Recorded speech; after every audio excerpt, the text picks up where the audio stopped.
When the paramedics arrived, they froze. The man lying battered on the pavement wasn't just anyone. He was John Carter, a decorated Marine and the president's personal bodyguard. The two officers, who moments earlier had dismissed his calm explanations and struck him to the ground, now stood pale and silent. They had no idea who he was. But the world was about to find out, and their actions would ignite a firestorm they couldn't contain. Make sure to subscribe to Stories for You for more challenging, intriguing, and inspiring stories.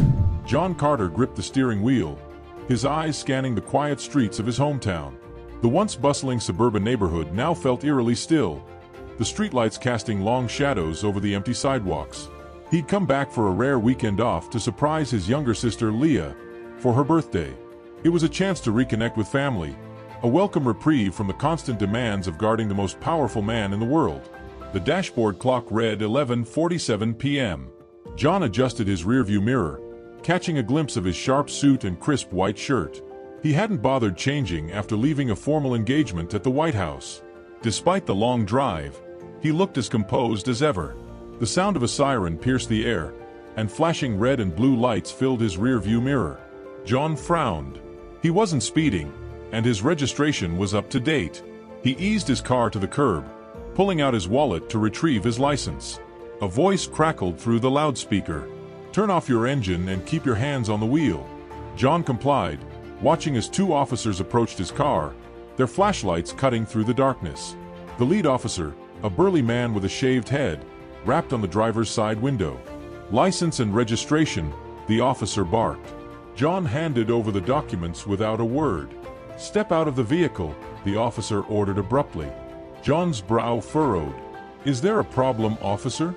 "I said step out of the vehicle," the officer repeated, his tone sharp.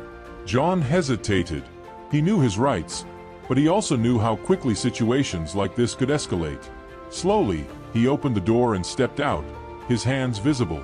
The second officer, a wiry man with a smug grin, circled behind him. "What's a guy like you driving a car like this out here so late?" John's jaw tightened. He could feel the judgment in their eyes, the way their gazes lingered on his tailored suit and polished shoes. "I'm visiting family," John said evenly. "Hands on the hood," the lead officer snapped. "Officer, I'm not resisting." "Hands on the hood." John complied, his heart pounding. The cold metal of the car hood pressed against his palms as the officers patted him down roughly. "You carrying any weapons?" the second officer asked, his tone mocking. "I have a legally registered firearm in the glove compartment," John replied. The officers stiffened, their hands moving toward their holsters. "A firearm? It's registered," John repeated calmly. "I'm authorized to carry it, if you check my ID." But the officers weren't listening. The lead officer grabbed John's arm and twisted it behind his back, forcing him to the ground. "Stay down," the officer shouted, his knee pressing into John's back. "I'm not resisting," John shouted, his voice muffled against the pavement. The second officer struck him across the ribs with a baton. Pain radiated through John's body, but he refused to cry out. He could hear the officers shouting, their words blending into a chaotic blur. The distant wail of an ambulance cut through the night as neighbors began peering out of their windows, drawn by the commotion. Blood trickled down John's temple as he lay still, his breath shallow. The paramedics arrived, their flashlights illuminating the scene. One of them knelt beside John, her expression shifting from concern to recognition. "Oh my God," she whispered. "This is John Carter. He's the president's bodyguard." The officers froze, their faces pale. "What?" the lead officer muttered, his grip on John loosening. The paramedic shot him a glare. "You just beat the personal bodyguard of the President of the United States." Officer Brooks paced back and forth in the fluorescent-lit briefing room, his jaw clenched and his palms sweaty. His partner, Officer Tanner, sat slumped in a chair, his hands trembling as he flipped through his notebook, looking for anything that might help explain what had just happened. "What the hell do we do now?" Tanner muttered, his voice barely above a whisper. "Calm down," Brooks snapped, though his own composure was crumbling. "We stick to protocol. He didn't comply fast enough, and we thought he was reaching for a weapon. That's all anyone needs to know." "Are you serious?" Tanner shot back, his tone rising. "Brooks, that guy is the president's freaking bodyguard. Do you have any idea how bad this looks?" Brooks slammed his fist onto the table. I know how it looks. You think I'm not aware of that? He exhaled sharply, dragging a hand over his face. We've been through worse, okay? We just need to keep our story straight. The door to the room swung open, and Captain Wallace strode in, his face a mask of barely restrained fury. A tall, imposing man with a reputation for handling internal scandals with ruthless efficiency, Wallace wasted no time cutting to the chase.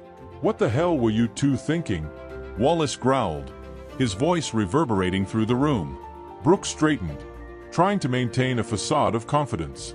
Captain, the suspect failed to comply with our orders. He mentioned having a firearm, and we acted in the interest of our safety. Wallace's glare could have cut steel.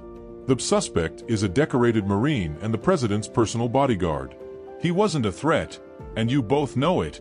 He didn't identify himself, Brooks argued, his voice cracking slightly.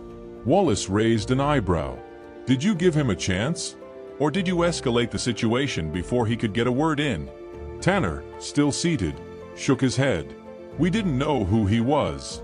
We thought. You thought. Wallace interrupted, his tone sharp. What exactly did you think, Tanner? That a man in a tailored suit driving a luxury car in a quiet neighborhood was an immediate threat? Or did you just assume he didn't belong because of the color of his skin?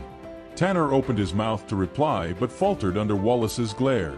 Let me be perfectly clear, Wallace continued, his voice low and menacing. This is the kind of incident that destroys careers.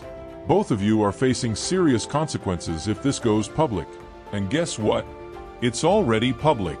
The paramedics recognized him, and the media's on this like flies on garbage. Brooks stiffened. So what are you saying, sir? You're just going to throw us under the bus? Wallace leaned in, his face inches from Brooks. You threw yourselves under the damn bus the moment you decided to put your personal biases ahead of your training. After Wallace left, Brooks and Tanner sat in stunned silence. Tanner broke it first. He's right, you know. We're screwed. Brooks shot him a look. Not if we handle this smart. We need to stick to our story. Say we thought he was reaching for the gun. If we waver, we're done. But the body cam footage, Tanner began, his voice trailing off. Brooks waved him off. The footage doesn't show anything we can't explain. He admitted to having a weapon. Tanner. That's enough for us to say we acted in self-defense. But he didn't reach for it. Tanner's voice cracked with desperation. He didn't even move. Do you want to lose your badge? Brooks hissed. Because that's what'll happen if you don't pull yourself together. They'll crucify us. They'll make us out to be villains, racists, even if we followed procedure. Tanner leaned back, his head in his hands. This isn't just about losing our badges, Brooks. This is about what we did. I can't get his face out of my head. He wasn't even fighting back. Brooks slammed his hand on the table again. You need to forget about what you think happened. We didn't know who he was. We made a judgment call. That's what the report will say, and that's what we'll stick to. Tanner nodded weakly, though his guilt was written all over his face. The next morning, a press conference was hastily organized by the police department. Captain Wallace stood at the podium, flanked by a visibly nervous Brooks and Tanner. Cameras clicked and reporters jostled for position as Wallace adjusted the microphone. As you're all aware, an incident occurred last night involving two of our officers and Mr. John Carter, a member of the President's security detail, Wallace began. We take this matter very seriously, and an internal investigation is already underway. While we cannot comment on specific details at this time, I can confirm that the officers involved acted in accordance with departmental procedures, given the information available to them in the moment. One reporter raised a hand. Captain Wallace, how do you respond to allegations that this was a case of racial profiling? Wallace's jaw tightened. Our officers responded to a situation they perceived as potentially dangerous.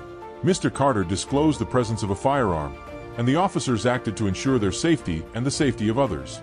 We are committed to a thorough review of the incident to determine whether any protocols need to be revised. Another reporter shouted, body cam footage has been requested. Will it be released to the public? Wallace hesitated before answering. We are reviewing the footage as part of the investigation.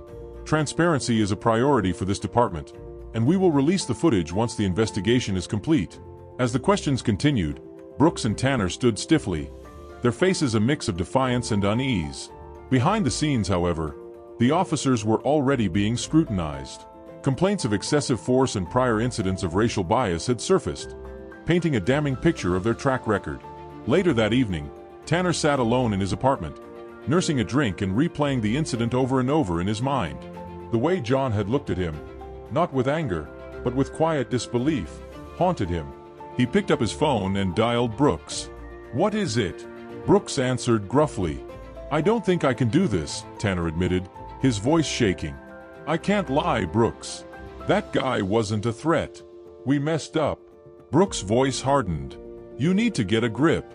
Do you really think the department is going to back you up if you start spilling your guts? They'll hang you out to dry, Tanner." "Me too. This is bigger than us now." "I don't care," Tanner said. "I can't live with myself if we don't tell the truth." "You don't have a choice," Brooks snapped.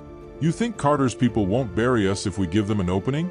You're in this, whether you like it or not." Tanner hung up without another word, his conscience tearing him apart. John Carter opened his eyes to the sterile white of a hospital ceiling. The antiseptic smell and soft beeping of monitors filled the air, grounding him in a place he'd been too many times before during his years as a Marine. But this wasn't a battlefield. This was his hometown, and the wounds he bore now weren't from an enemy on foreign soil. They were from the people sworn to protect and serve. A sharp pain shot through his ribs as he tried to shift in the bed. His body ached with every movement, a reminder of the beating he'd endured. The door creaked open, and his sister Leah stepped inside, her face lined with worry. "John," she said softly, rushing to his side. "Thank God you're awake." He offered a weak smile. "Hey, Leah." She sat down, her hand gripping his. "What happened? The news is everywhere. They said you were," her voice broke. "They said you were attacked by the police." John's jaw tightened. He didn't want her to see his pain, but the memory of the officers pinning him to the ground, their harsh voices and brutal strikes, was still vivid in his mind. "It's true," he admitted. "They pulled me over, claimed I was suspicious, and things escalated." Leah's eyes filled with tears. "Suspicious? Suspicious of what? You're the president's bodyguard, for crying out loud. You're a Marine, a hero. How could they not know who you are?" John sighed, his voice low. "Because they didn't care. To them, I was just a black man driving a nice car late at night. That's all it took." Later that evening, the sound of footsteps outside his room caught John's attention. The door opened, and to his surprise, President Nathaniel Hayes walked in, flanked by Secret Service agents. His usually confident demeanor was replaced with one of deep concern. "John," the president said, pulling up a chair beside the bed. "How are you holding up?" John tried to sit up straighter, wincing at the pain. "Mr. President," he said, his voice tinged with embarrassment, "I didn't expect you to come." "Of course I came," Hayes replied. "When I heard what happened, I couldn't believe it. You're not just a member of my team. You're family. And what those officers did to you was unacceptable." John nodded, his throat tightening. He wasn't used to being the focus of attention, much less sympathy.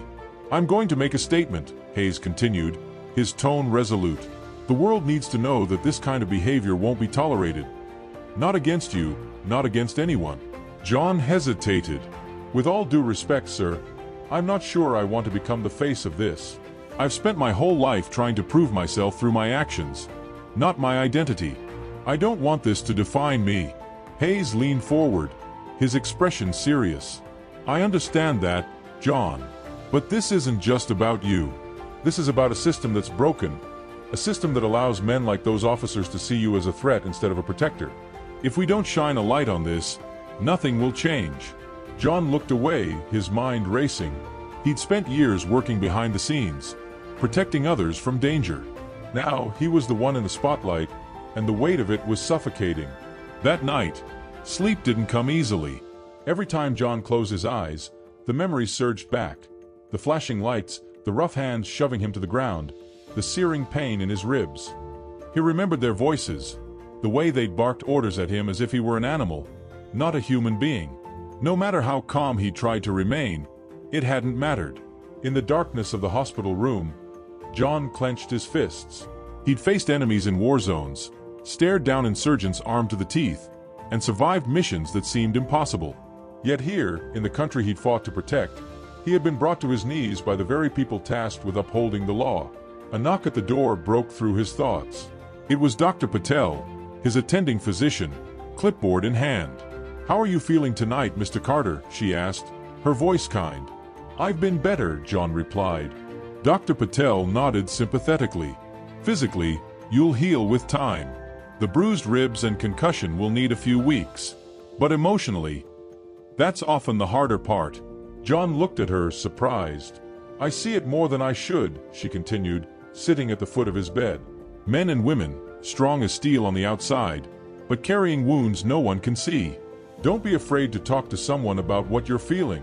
John nodded, though he wasn't sure he was ready to confront those feelings yet. The next morning, John's phone buzzed incessantly with notifications. Leah had been managing his social media, and she hesitated before handing him the phone. "You're all over the news," she said, her tone cautious. "Everyone's talking about what happened." John scrolled through the headlines. Presidential bodyguard assaulted by police in shocking case of mistaken identity. Racial profiling strikes at the heart of the White House. Calls for police reform surge after attack on Marine veteran. Social media was even more polarized.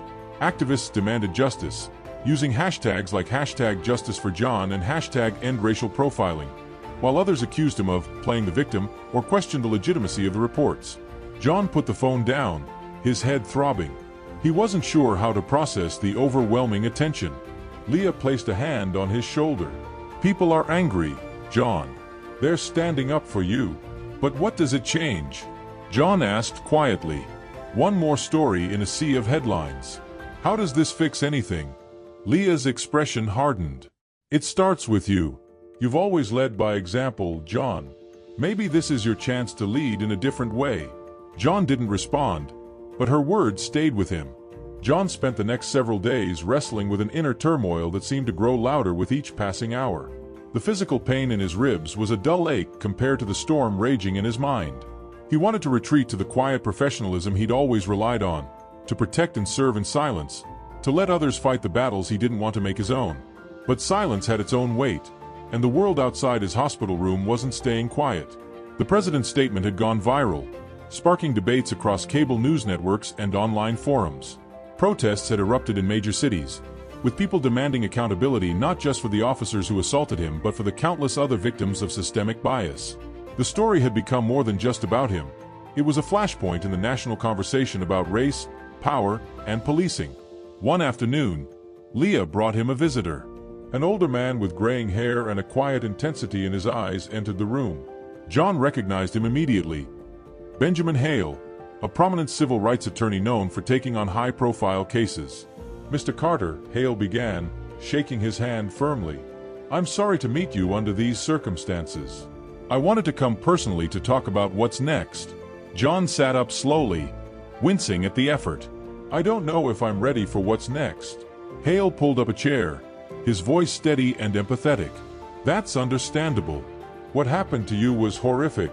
But it's also an opportunity to make real change." John shook his head. "I didn't sign up to be a symbol. I just want to do my job, serve my country, and go home in peace. I didn't ask for any of this." "Most people don't," Hale replied. "But the reality is, your story has already become bigger than you. Whether you like it or not, people are looking to you as an example. You've seen the headlines, the protests. Your silence could be seen as consent to what happened, or as indifference to the people who are standing up for you." John stared at the floor, his thoughts swirling. He wasn't indifferent, and he certainly didn't consent to what had happened. But stepping into the spotlight felt like a betrayal of the quiet discipline he'd spent his life cultivating. "I'm not a politician," he said finally. "I'm not an activist. I don't want to be the guy on the news." "You don't have to be," Hale said. "But you can still tell the truth.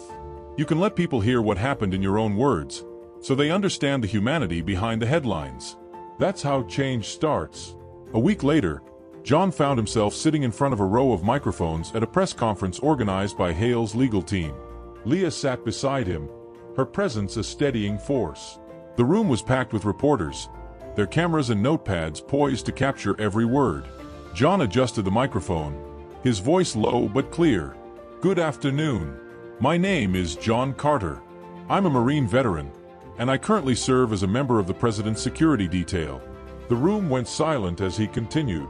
On the night of the incident, I was driving home to visit my family. I was pulled over for no apparent reason. What should have been a routine stop turned into a violent assault.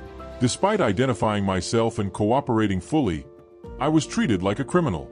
Like my life didn't matter. He paused, his hands gripping the edge of the podium. I want to make something clear. This isn't just about me. It's about the countless others who don't have a platform to share their stories, who don't have people rallying behind them. I survived, but not everyone does. And that's why I'm standing here today, to demand accountability, not just for what happened to me, but for the system that allows it to keep happening. The reporters erupted into a flurry of questions, but John held up a hand. I'll take questions in a moment. First, I want to say this. I believe in the ideals this country stands for. I've spent my life defending them. But those ideals are meaningless if we don't live up to them. No one is above the law, not even the people sworn to enforce it. John's words reverberated across the country, sparking a wave of support from activists, celebrities, and even some politicians. Hashtags like #JusticeForJohn and #ReformNow now trended on social media, and his face became a symbol of resilience and dignity in the face of injustice. But the backlash was equally fierce. Conservative pundits accused him of politicizing his experience, framing it as an attack on law enforcement. Others questioned his account of the incident, despite the damning body cam footage that had yet to be released. John tried to tune out the noise, focusing instead on his recovery. But the weight of the nation's scrutiny was impossible to ignore. Every time he turned on the news or opened his phone, his name and image were there, dissected and debated by people who had never met him.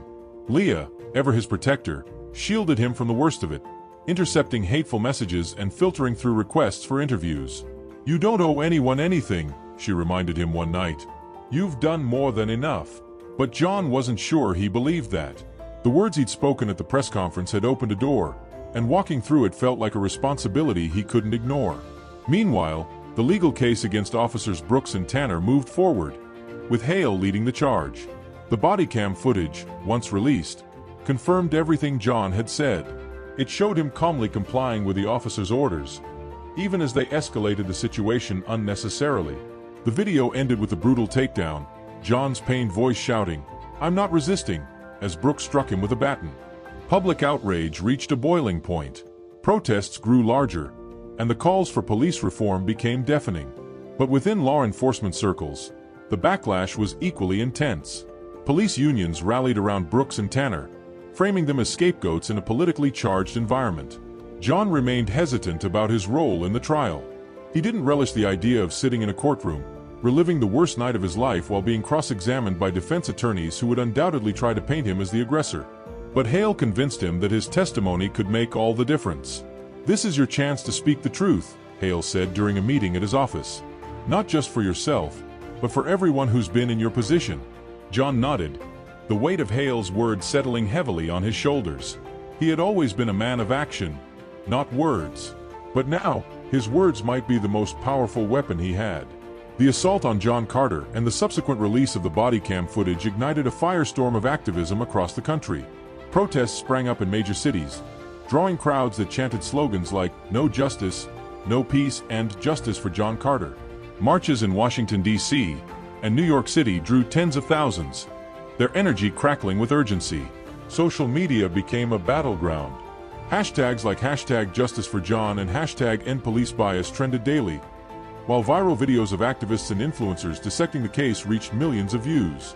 Celebrities lent their platforms to amplify John's story, and a few high-profile athletes wore his name on their jerseys during games, bringing his plight into the national spotlight. Yet the reaction wasn't universally supportive. Law enforcement unions and conservative pundits pushed back hard. On cable news, talking heads debated the validity of John's story, even in the face of overwhelming evidence. He admitted to having a gun, one commentator argued on a popular network. The officers had every reason to act in self-defense. "This is being blown out of proportion," another host countered. "The footage shows him cooperating fully. This isn't self-defense, it's brutality, and it's a symptom of a larger issue." Across the country, the conversation became a flashpoint in an already polarized society.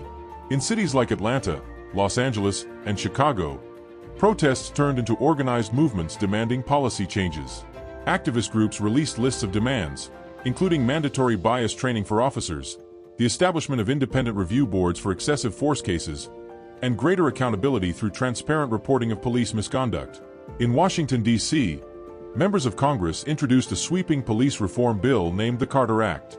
The bill proposed federal oversight of police departments with histories of systemic discrimination, increased funding for community-based policing initiatives, and stricter penalties for officers found guilty of abusing their authority. John's name became synonymous with the fight for reform. Activists and politicians invoked his story in speeches, painting him as a symbol of resilience and the cost of systemic bias. But the pressure came with its own challenges. John's attorney, Benjamin Hale, fielded constant requests for public appearances, endorsements, and interviews on John's behalf.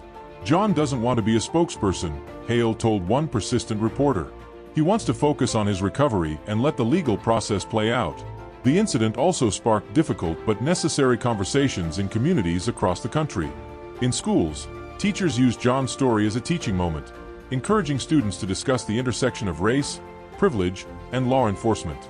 In predominantly black neighborhoods, residents shared their own experiences with racial profiling, finding solidarity in John's story. Community leaders held town halls to strategize about addressing systemic issues and creating lasting change. Meanwhile, in suburban and predominantly white communities, the story forced many to confront uncomfortable truths. Book clubs swapped bestsellers for books on systemic racism, and neighborhood associations invited activists to lead workshops on implicit bias. One such workshop took place in the very town where John had been assaulted. Leah Carter attended, sitting quietly in the back as residents debated the incident. "I think those officers were just doing their job," a middle-aged man said. "How were they supposed to know he was a bodyguard for the president?" A young woman responded, "They didn't need to know he was a bodyguard. They needed to see him as a human being. That's the whole point." Leah, though emotionally drained, felt a flicker of hope. Change wasn't immediate, but the conversations were a start. Within the law enforcement community, the incident created deep divisions. Some officers expressed disgust at Brooks and Tanner's actions, arguing that such behavior tarnished the reputation of good police officers.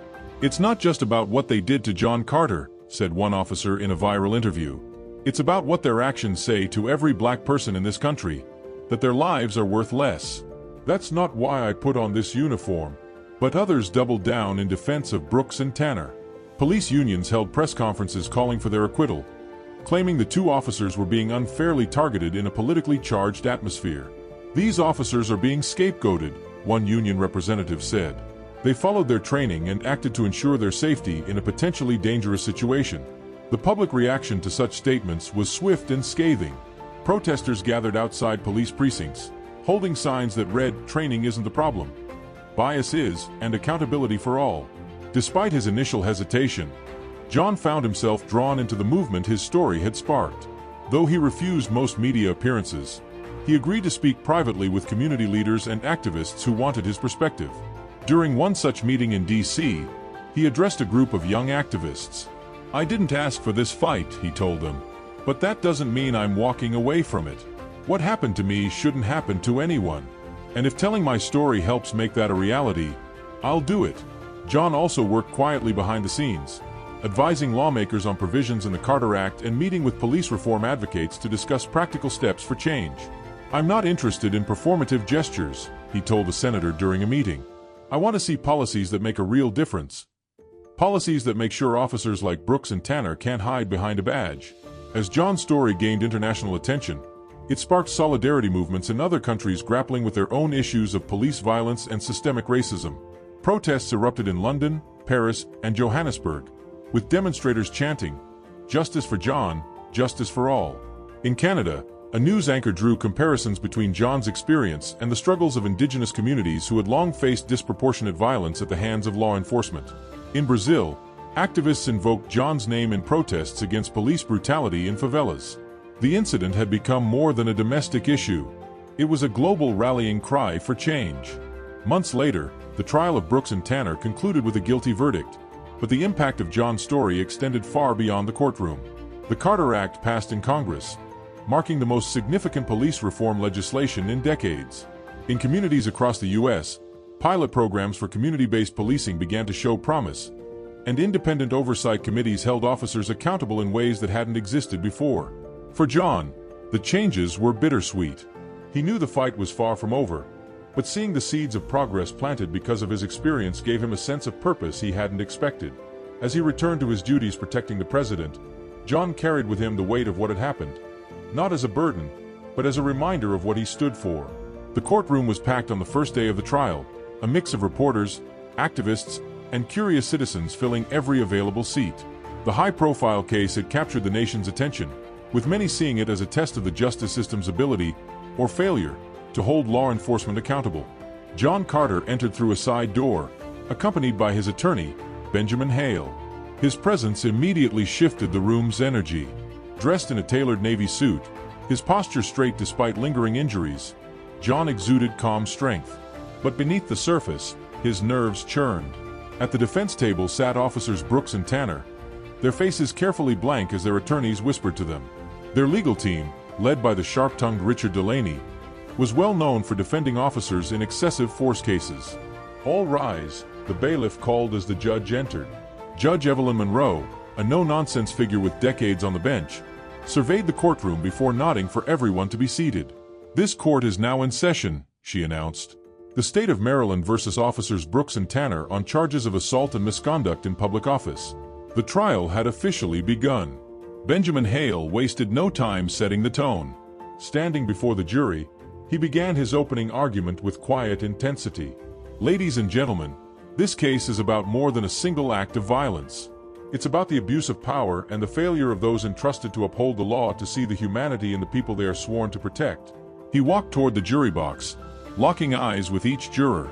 John Carter is not just a Marine veteran, a father, or the president's bodyguard. He is a man who deserved to be treated with dignity and respect. But on the night of March 17th, he was treated as less than human. Why? Because of the color of his skin. Hale described the events of that night in vivid detail, emphasizing John's compliance and the officer's unnecessary escalation.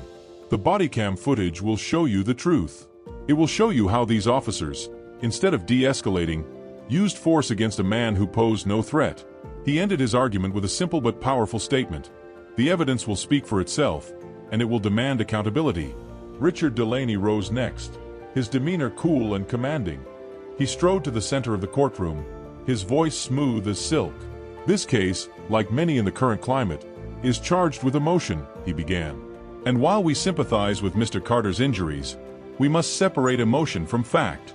Delaney painted a picture of officers responding to a potentially dangerous situation. My clients, officers Brooks and Tanner, had no way of knowing who Mr. Carter was. They knew only that he admitted to having a firearm in his vehicle. In that moment, they acted in the interest of public safety and their own survival. He leaned against the podium, his expression grave. Policing is a difficult, dangerous job. Split-second decisions are made every day. Decisions that are later dissected with the benefit of hindsight. But these officers acted in accordance with their training and in good faith. This case isn't about race. It's about procedure, and whether my clients followed it. We will show you they did. When John was called to testify, the room fell silent. All eyes were on him as he took the stand, swore the oath, and settled into the witness chair. Hale approached, his tone respectful but firm. "Mr. Carter, can you describe what happened the night of March 17th?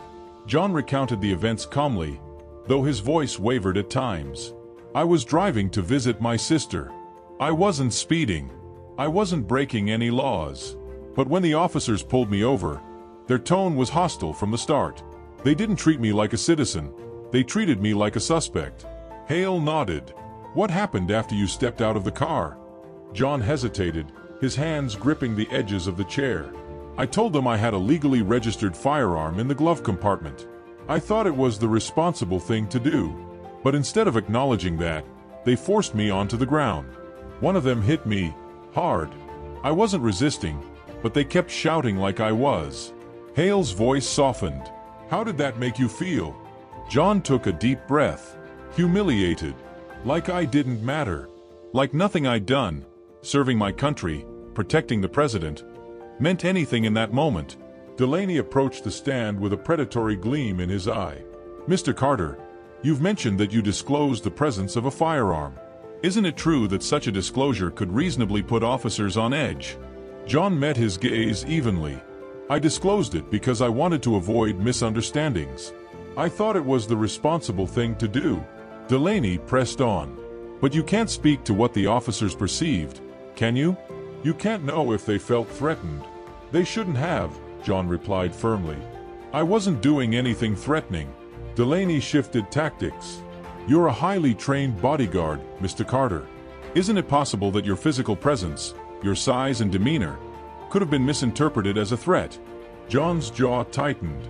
"I've spent my entire career de-escalating threats, not causing them.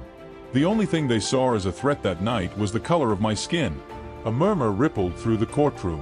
Delaney, momentarily taken aback, regrouped and moved on. When the prosecution played the body cam footage, the tension in the courtroom was palpable.